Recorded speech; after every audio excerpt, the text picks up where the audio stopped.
I'm Chad. I'm an alcoholic. Grateful to be here. Thank you all for having me, and I want to thank Blake for asking me to do this. Sobriety date's November 8th, 2017. Just a few weeks ago, I picked up 3 years. Been the best 3 years of my life. I want to thank Blake, too. I don't want to forget that.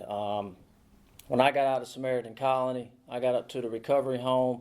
Blake was one of the first guys I met. The man was there for a couple of weeks, said he was leaving for South Africa. That's what he said. And going to do God's work, be a service to God and others. Going to do mission work, and I said I wanted to be his friend right then. I knew it. Whatever good is, I wanted to be doing it. And that's what he went and done.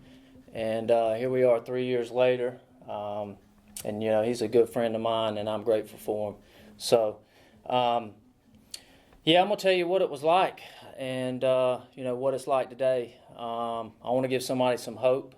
That's the purpose of the message tonight. If you're a newcomer that's just coming into Alcoholics Anonymous, I can tell you there's a different life. Through the 12 steps, and it's definitely changed my life. I tell you, I dreamed of worldly possessions. I dreamed of being a Major League Baseball player, had all those things going in my life, and drugs and alcohol took over.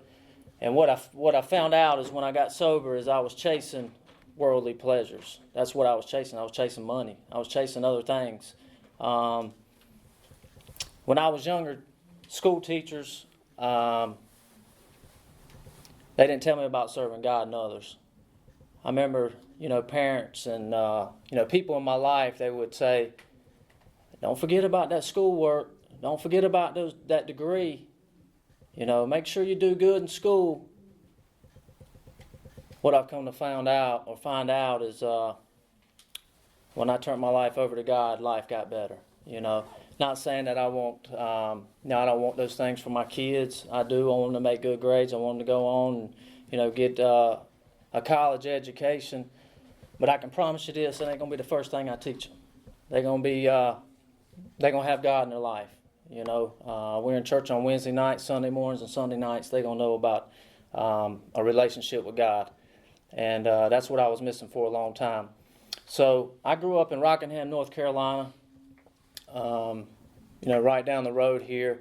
I come from a good home, loving parents. I didn't come from a broken home. I have an older sister that I couldn't ask for a better sister. I couldn't. I never had to worry about her. She's 3 years older than me, and she always had to look after me. I didn't have to look after her. And our parents had us in church at an early age. We were in church on Sunday mornings, Sunday nights, Wednesday nights, whatever church was doing, that's what we done. That's how I grew up. Grew up on a little farm. Behind us, my grandpa and my grandma lived right there, just old country, southern folks. My grandpa raised cows, raised cattle, and I remember being out there on Saturday mornings helping him and my dad, and I hear, a lot of people in Alcoholics Anonymous speakers come from broken homes. That wasn't my case. I don't have that excuse. Mom and Dad, I never seen alcohol in my house. Never seen alcohol. When we go on vacation, my dad, he would, I'd see him every now and then have some beers out on the beach. But other than that, I never seen alcohol growing up. And to be honest with you, the only person in my family that I know that has alcoholism is my grandfather that I never met. That's my mom's dad. He died when he was 53 years old. Died of cirrhosis of the liver, of alcoholism. And, they've said that I somewhat act like him. I'm kind of on my mom's side. They're a little crazier than my dad's side. My dad's side's a lot of loving, folks, good-hearted people. That's where my sister get hers, and I get mine from my mama's side, So, growing up from early age, 5, 6, 7, My dad didn't, take me hunting. He didn't take me fishing. I stayed on a ball field. That's what I did. I played sports like a lot of us, when we were younger. But I fell in love with it right away. That was my first love. That was my first obsession. I remember that's all I cared to do. The guys in the neighborhood, we'd hang out, whatever it was, whatever sport was happening. If it was baseball, basketball, football, season, that's what we would do, yearly. And that's how I grew up, riding four-wheelers, dirt bikes in the woods. And but back to sports, I knew God had blessed me from an early age. I just picked it up. I could pick a ball up, and it didn't matter what it was. I was pretty good at it. And I was a little better. I was, a little bit better than most of the kids that I grew up around Rockingham, playing sports. And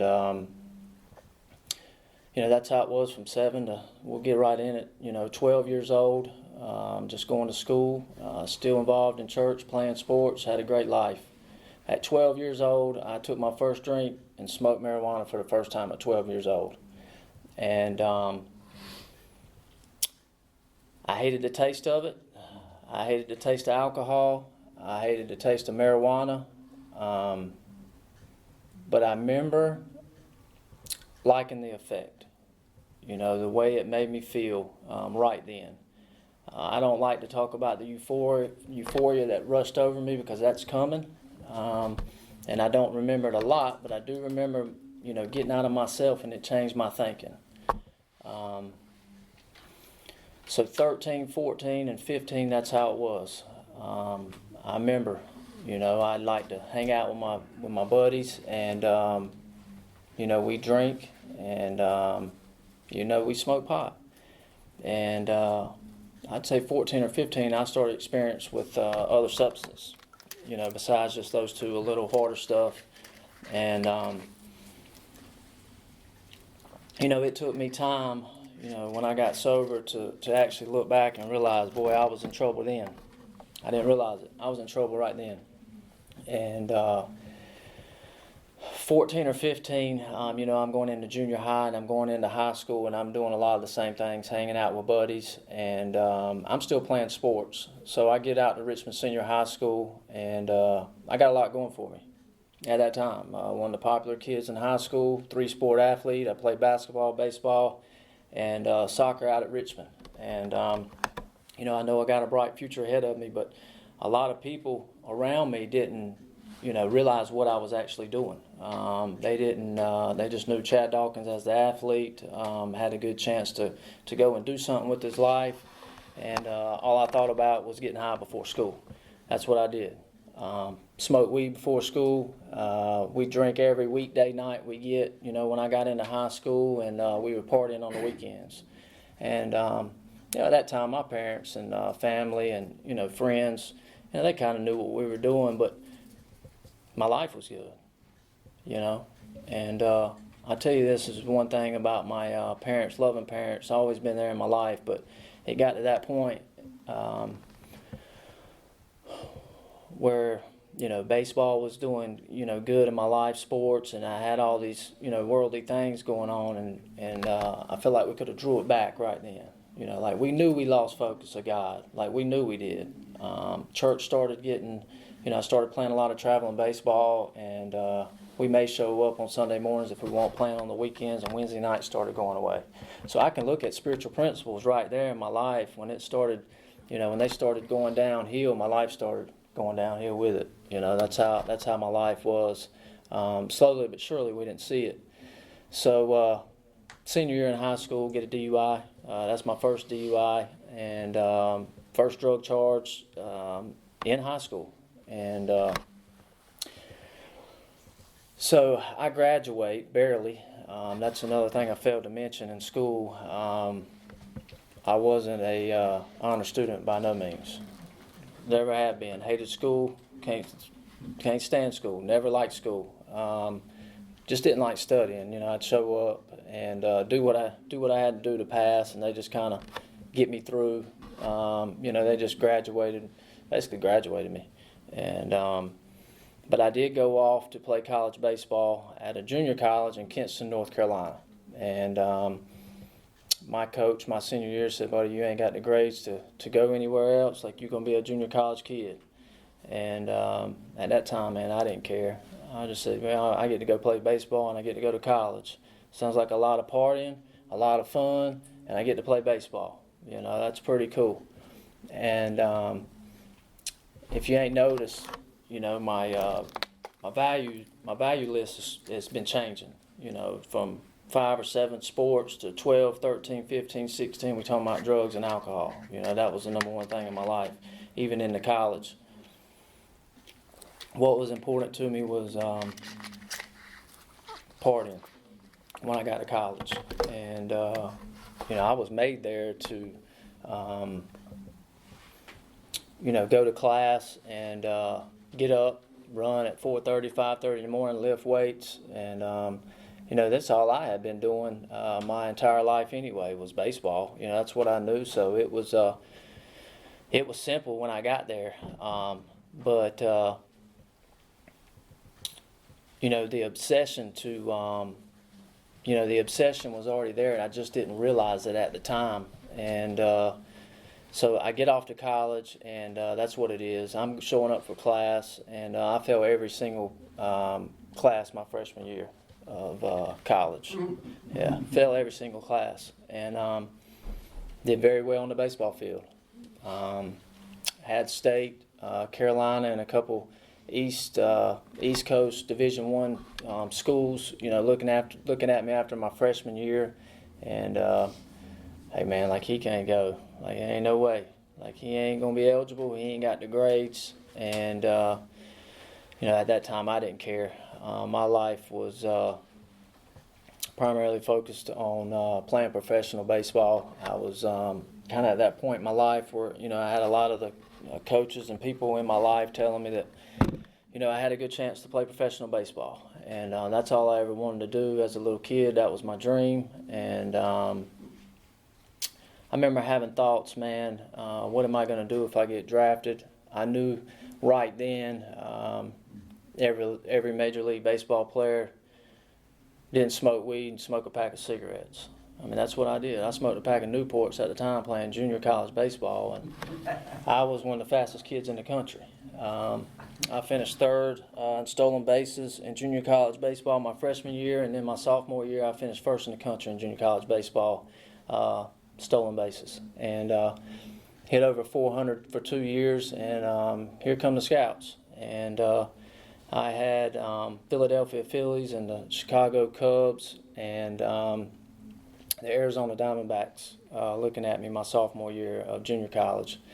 And Phillies I talked to, Arizona Diamondbacks never talked to. That's just what I had heard. And but Chicago Cubs I had talked to multiple times. I knew they were very interested. And after my sophomore year, like I say, I had a good year. I come back home and to Rockingham, and was getting ready for the draft. And I had friends, family in.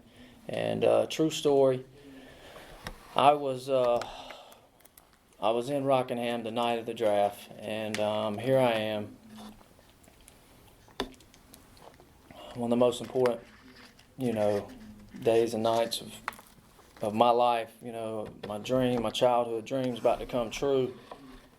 And I'm in a club, so at 3 o'clock in the morning, down in Rockingham, and drinking and doing what we do. And we get home that night, and I got a tee time at the National, which is the number 9 now here. A guy from Rockingham owned it, and I played it a lot when I was, coming through high school. And I had a tee time that morning with me and my buddies. We're going to play golf and go home. I'm going to get drafted. Everything's going to be good.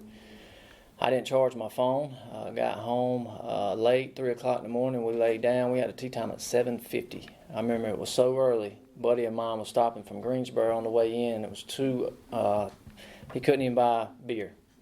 He went up to the register, and they said, "It's too early, man. You can't buy no beer," And so we played around the golf, come off the golf course, and we're all lit. And I go to grab my phone, and never checked my phone while I was even out there. Didn't really even think too much about it. I can't really remember. I remember checking my phone when I come off the golf course, and my phone was dead, completely dead. And sure enough, I grabbed my buddy's phone, I dial my voicemail, I checked my voicemail, and there it is, Chicago Cubs. Billy Swobel was the scout, and he was on my voicemail saying, hey, Chad, give me a call. And I called him right then, and he said, man, I just want you, the reason I'm calling you, first of all, your phone's dead, and it didn't hit me, that was a big deal at the time. It really didn't, Looking back, I mean, think about it. Like, somebody like that's about to, invest in somebody like me, and I ain't even picked my phone up, or my phone's dead. And so, long story short, I call. We get off the phone, and he asked me what I signed, and I said, yeah. By the time we got off, I said, yeah, I'll sign today if y'all take me. We get back home, and they end up not taking me. About 47th, 48th, 49th round, they took 3 high school pitchers, and I was devastated, man. I was. And but I remember, man, we had a cooler full of beer in my parents' living room. We go back to my parents' living room, and we're just drinking beer, all the way through the draft. And that's all we did for the rest of the day. And I was devastated. My dad come home. I felt like I had let him down. I had the father that would go to work at 6 o'clock in the morning and leave Dillon, South Carolina, and drive to Greenville, North Carolina, and watch me play baseball on a weekday night for 4 hours, and turn around and be back at Rockingham, be back at his house, get up, go to work the next day, and do it again for 2 days in a row on a weekday night. That's the father I had. That's how much he cared about me. And anyways, we'll move on, man. I got into,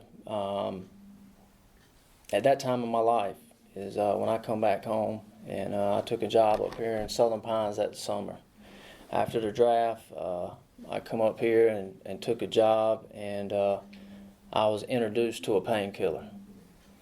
First time in my life, when I took something, the euphoria that come over me when I took that drug, I said, I want to feel like that for the rest of my life. Now, at this time, remember now, I had done alcohol, I had done marijuana, and I had done cocaine. I had already experienced all these things. I had never experienced a painkiller like this. And when I took it, and the way it made me feel, it talks, in the book when it says it felt like when we arrived. When I read that in the book, it kind of brings me back to that point where, man, I felt like I had this big just shield over me. It took all fear from me. And from that point on, my life was about to be dark. It was about to be really dark. And I went on to play 2 more years. I got my grades up. I actually went to Montreat University. I had a pretty good year there. Went out to Oklahoma my senior year, and I was hooked on opiates. And my talent and what God had given me was started going downhill. It wasn't good, and drugs at that time and alcohol had took over my life completely. I was still managing life through them years, through high school and college, and then when I got to 22, I come home from Oklahoma with no college education, no baseball contract, and I said, what am I going to do? And so I'm going to get a job. And here I am at my parents' house, 22 years old, and my 20s is a blur. I'm going to tell you, man, like if you're young and Alcoholics Anonymous tonight, and you're a 21 or 22-year-old, get it together now. Like, I promise you, man, like staying Alcoholics Anonymous is going to change your life. I'm telling you, I got sober when I was 30. I don't remember nothing about my 20s, and that's a very important part in your life, that I completely miss. And that's how my 20s was in and out of jobs, and I was getting fired from jobs. And here come the stealing. Here come the breaking and entering. Here come stealing mama's wedding ring and pawning it. Here come all those things. Breaking into family members' houses, breaking into people that loved me, that cared about me. I did whatever it took, to get that high. That's just how it was. And 23, 24, I met who is my wife now. We met, and I met her, and at that time she didn't know, how my life was and what, how much addiction had took over my life. But it didn't take long for her to see all the dope sickness, getting fired from jobs, that she knew I was, I was in trouble. At that time, right when we met, I got another DUI, and I got my last one at 26, and we're still together. So at 26 years old, I tried to get sober.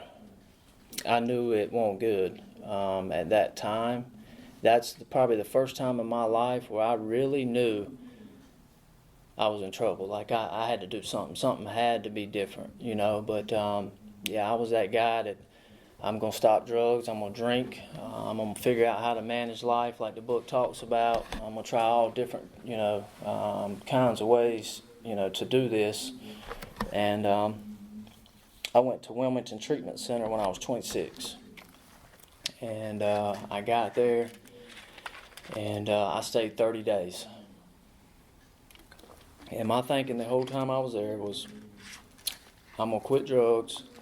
No, I'm gonna quit taking painkillers. I'm gonna quit. This is what's wrong with me. I'm gonna quit taking opiates. I'm gonna quit taking this medicine. I'm gonna still drink, and I'm gonna still smoke weed. That's probably what I'm gonna do. That's what I've always done, and I'm gonna figure out how to manage life. And I think 2 weeks after I left Wilmington Treatment Center, I was high again. And I don't remember picking up a chip there. That was the first time I was introduced to a meeting. I wouldn't say the 12 steps or Alcoholics Anonymous. I don't remember. It was just a 30-day stay, while I was there, and I don't remember much. So 27, 28, I'm still doing the same things. And me and Tara's, 5 or 6 years, been together at this time, and that's, like I said, that's who my wife is today. And she comes to me, and she's pregnant with our daughter. And our daughter's 5; she'll turn 6 in about a couple months from here. And but I remember thinking, man, like, well, what am I gonna do? I'm in trouble,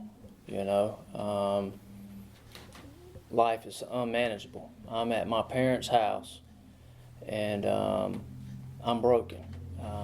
Spiritually broken, financially broken, losing jobs, fired from jobs. And I'm talking about a man that had everything at one time. Like I felt like I had everything, but what that everything was, my thinking was them worldly possessions, had the friends in high school, had the sports, had all those things going for me. And at this time, man, I wouldn't go nowhere. I remember being dope sick, laying up at my parents' house, watching my parents go to school, go to work, thinking how they do this. I'm talking about an athlete, a college athlete at that, that was physically in shape at one time, 135 pounds at my parents' house, trying to figure out how I'm about to live life. I mean, that's terrible. That's a bad feeling. And them going to work and me thinking, like, how do they do it without drugs? How do they live life? Like, it don't make no sense to me. The obsession to use drugs and alcohol was on me so bad, that's all I thought about. That's the first thing I got up every day and thought about. Man, that's a crazy way, to live your life. Now that I look back and I think about how, life is today. It's amazing. I don't want to get too far ahead, but at that time, I knew I needed to change. I just didn't know how. The book talks about power is our dilemma. I've been running on Chad's wheel for a long time, and I had to tap into another power.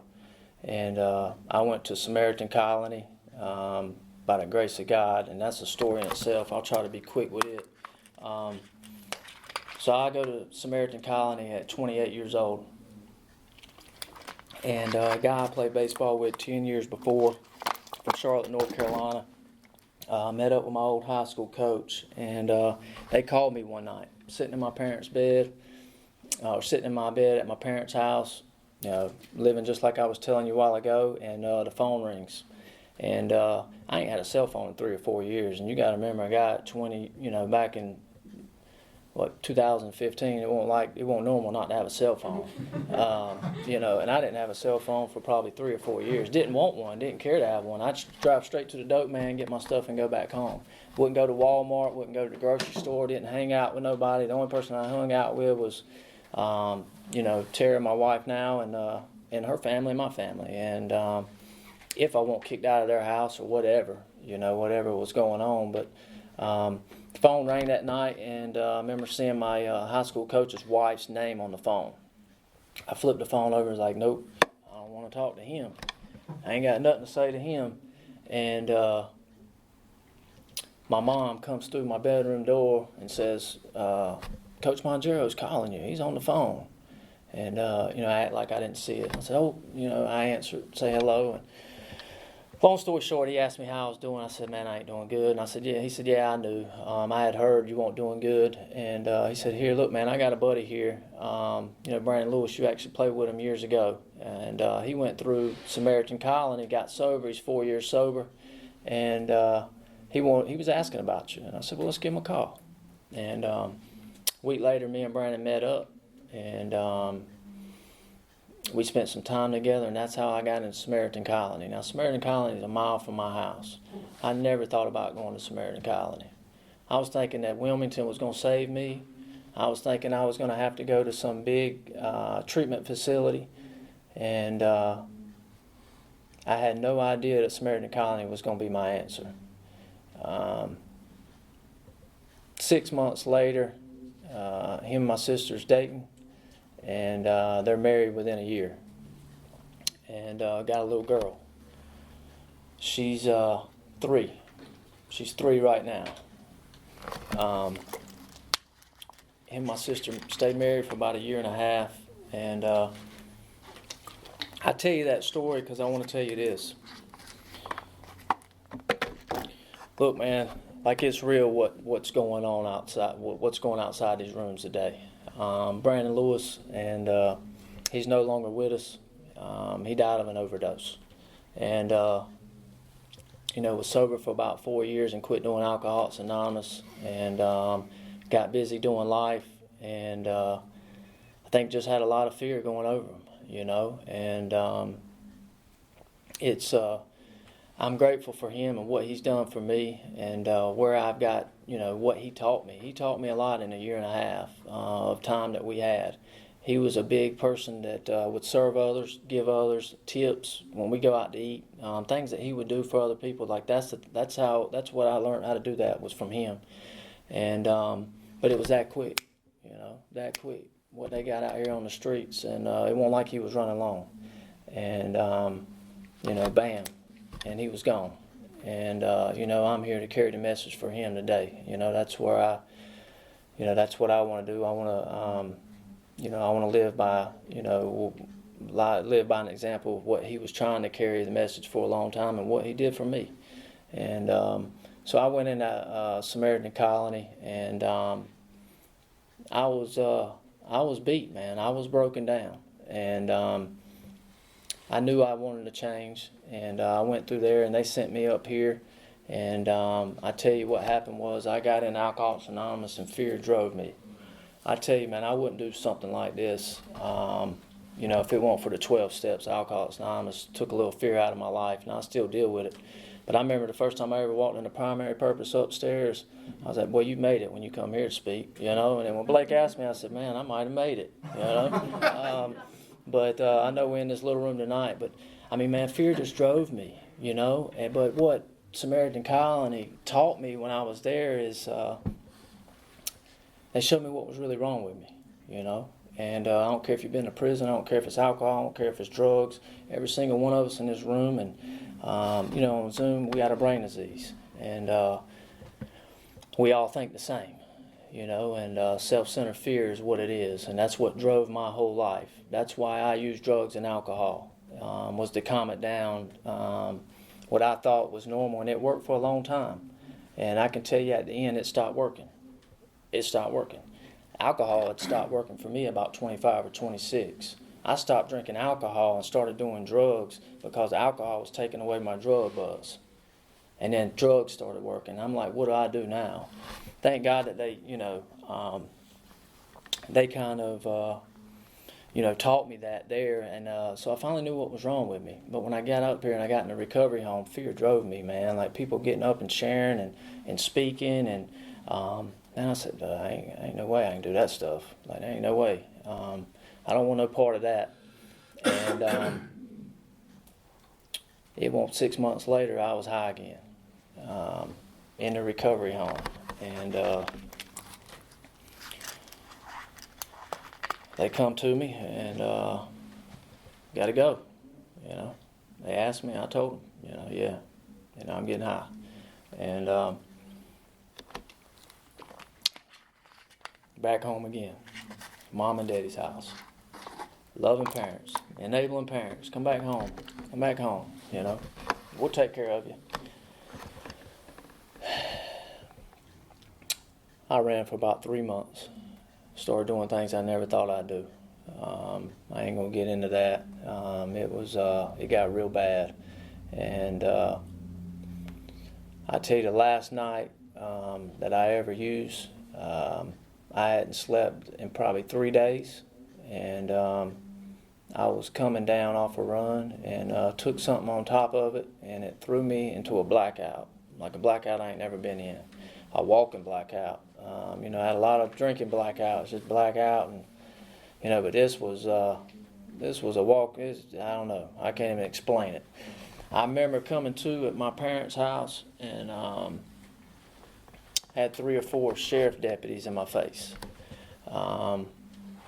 One of them was my uncle. My parents had called. I had done got a knife trying to get into, at this time my sister had come home with the 2 girls. And she's staying at my parents' house just to get away because of what just had happened, you know, with my brother-in-law.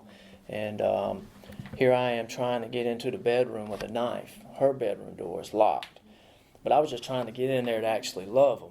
You know, it wasn't like I was trying to go stab somebody or nothing like that. It wasn't that, but it scared them. They didn't know. And here I am with a knife doing something stupid like that. That'll tell you about where my mind was, you know. But that's all I was trying to do. But it scared her, so she called the sheriff's department. And here they come, you know. And like I said, I wake up and they're in front of me. And they end up having to hogtie me and get me out of there. You know, I told them I didn't want to go and won't going. And they said, yeah, you are.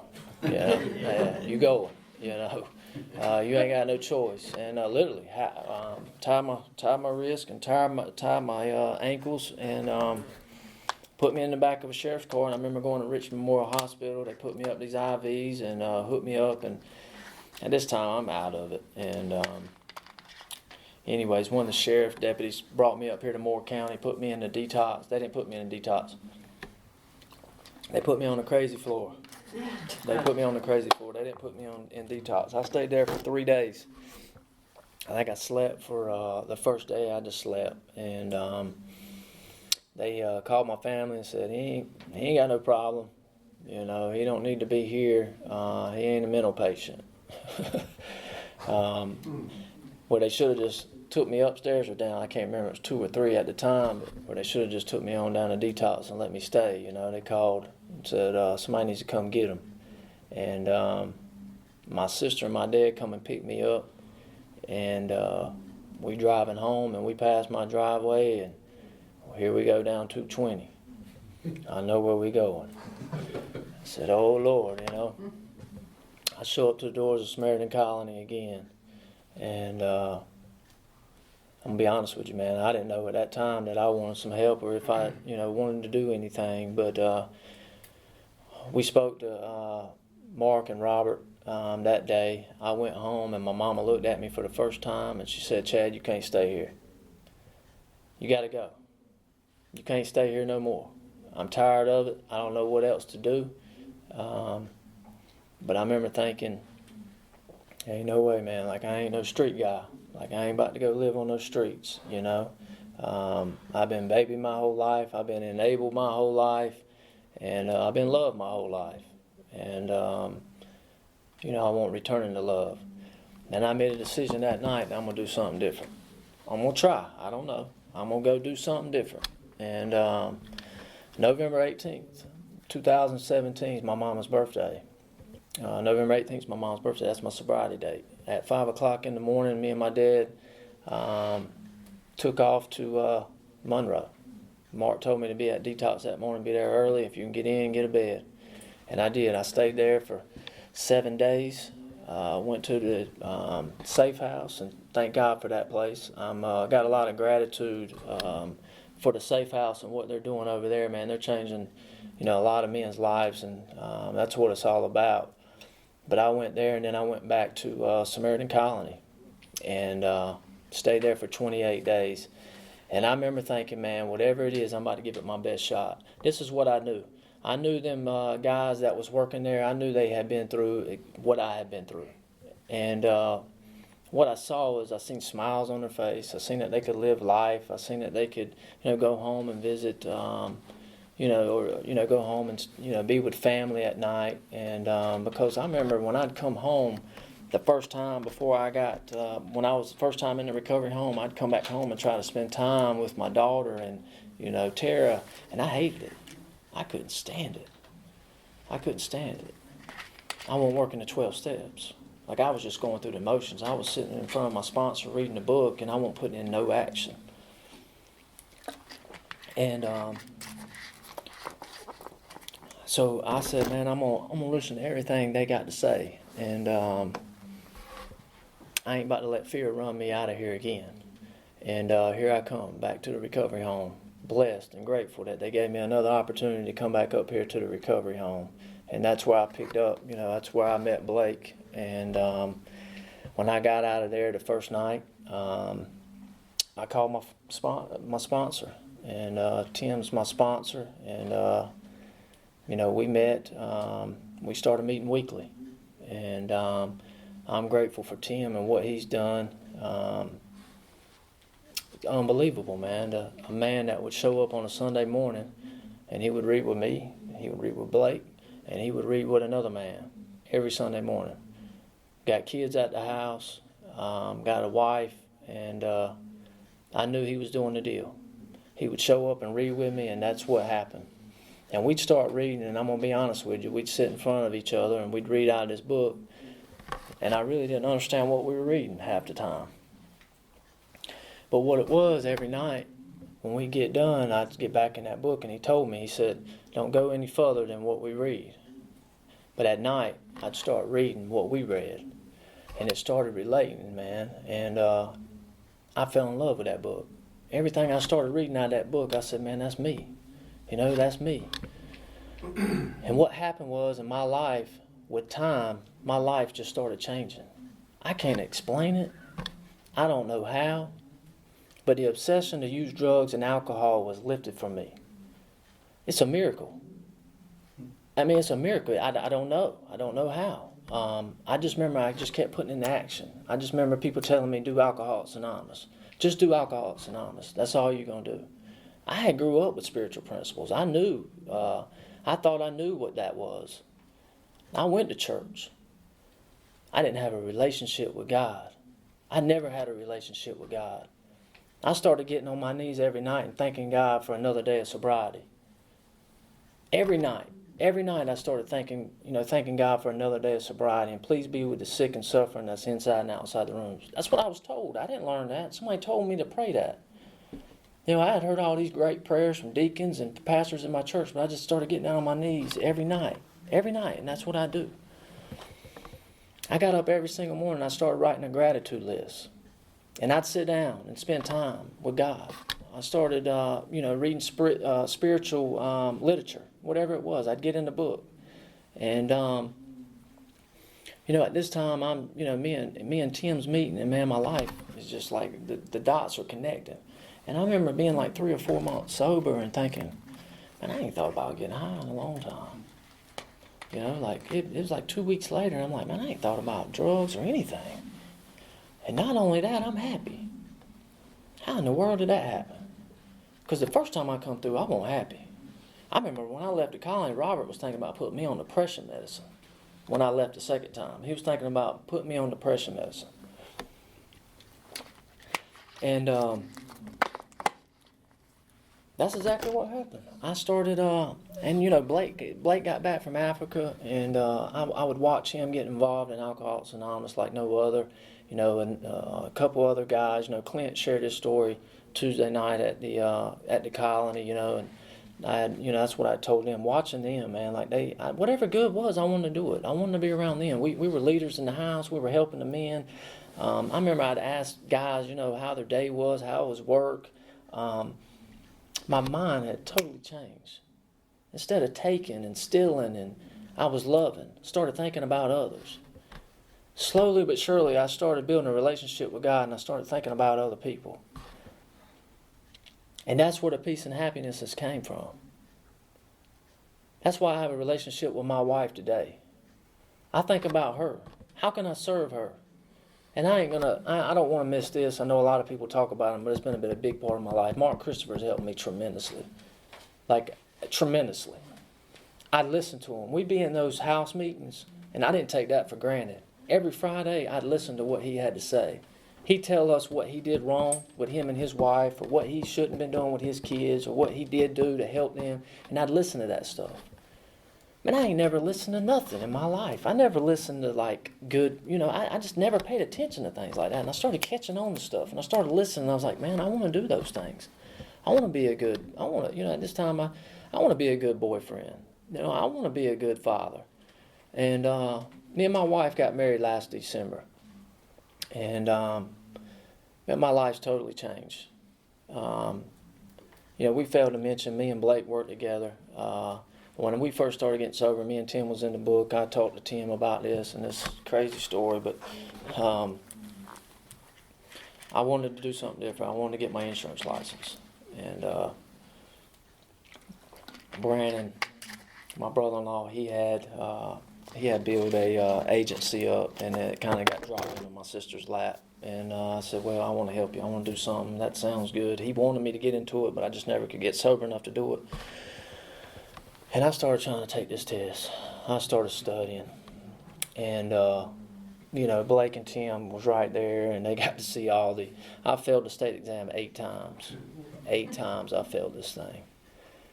And I'd call Tim every time on the way home, leaving Raleigh. Did you pass? Nope, I didn't. I thought I was, but I didn't. And I'd leave Raleigh, and I'd be at the water building at 12 o'clock, and I'd go straight to a meeting. And whatever it was, I was going to do Alcoholics Anonymous. And if that wasn't God's plan, he'd show me another plan. There was multiple times I got up from this test thinking I passed. Fail. The 8th time I got up, I said, I know I failed. Might as well go on and give me my paper, I knew I failed. I put my paper up there, and the lady said I passed. I knew right then that was God's plan for me. And I started seeing these things line up, and that was the big time. That was the big point in my life when I knew God was working in my life. I knew God was working. I knew there was something special to Alcoholics Anonymous. I'm telling you, every time I'd leave, I'd go to a new meeting, or I'd get involved in Alcoholics. I'd do something else. I'd get out of self. I'd call my sponsor. I'd talk about it. I knew I needed to share these things. There was a lot of heartache coming down.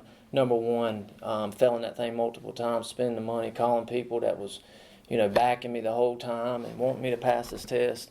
But eventually, I did, and that's what I do today. It's me and Blake get to work together. We got sober together, and we get to work together. And Alcoholics Anonymous, it's the 12 steps. I'm very involved in my church. Me and my wife got married last December. I guess I got to wrap up here. I know it's about 6 or 7 minutes till. But we also just welcomed a baby boy, healthy baby boy, 8 weeks ago yesterday. And man, I'm grateful for that. Man, I'm a father today, a loving father. I'm about to walk in the house tonight and be grateful that I'm there. And I'm talking about the first time I tried to get sober, I'd walk in and hated to be there. I don't know how this stuff's happened. I really don't. Like at times, I don't know how the obsession to use drugs and alcohol was lifted from me just by doing the 12 steps. But I don't need to know how. I just did it. I just showed up every time on my sponsor, and we read and we got through the book and I shouldn't say I don't know how. I do know why I have my peace and why I have my happiness today is because I don't think about Chad no more. I think about others. I do. I think about serving others. I'd say 95% of my 95% of my life. You know, the hardest thing I got to do every day is stay close to God. That's the hardest thing I got to do every day. If I can stay close to Him, my life, my day's good every day. You know, not my life's busy. I got 2 kids. I got a wife. But I look back, man, I don't know how people live without a relationship with God. Like I don't.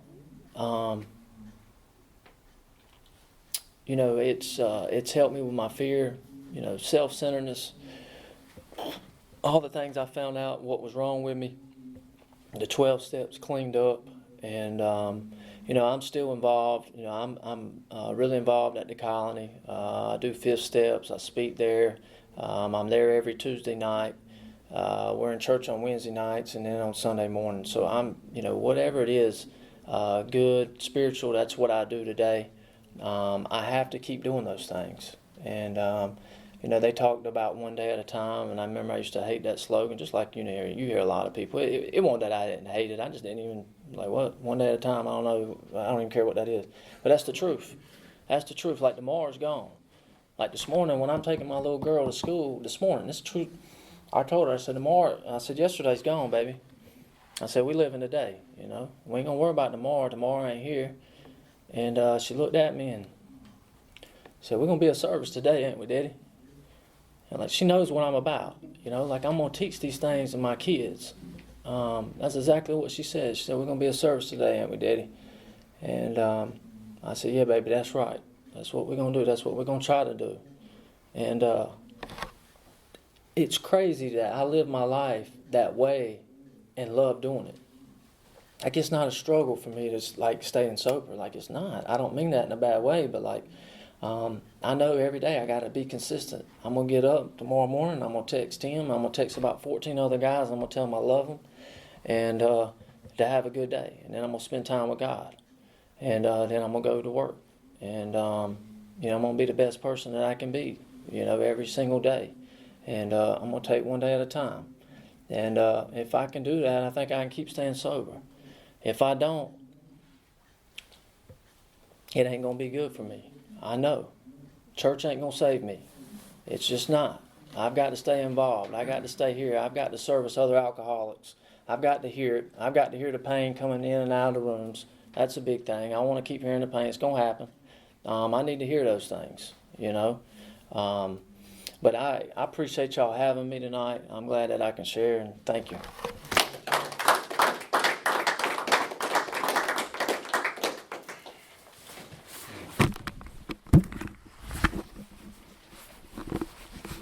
Thank you, Chad. Great.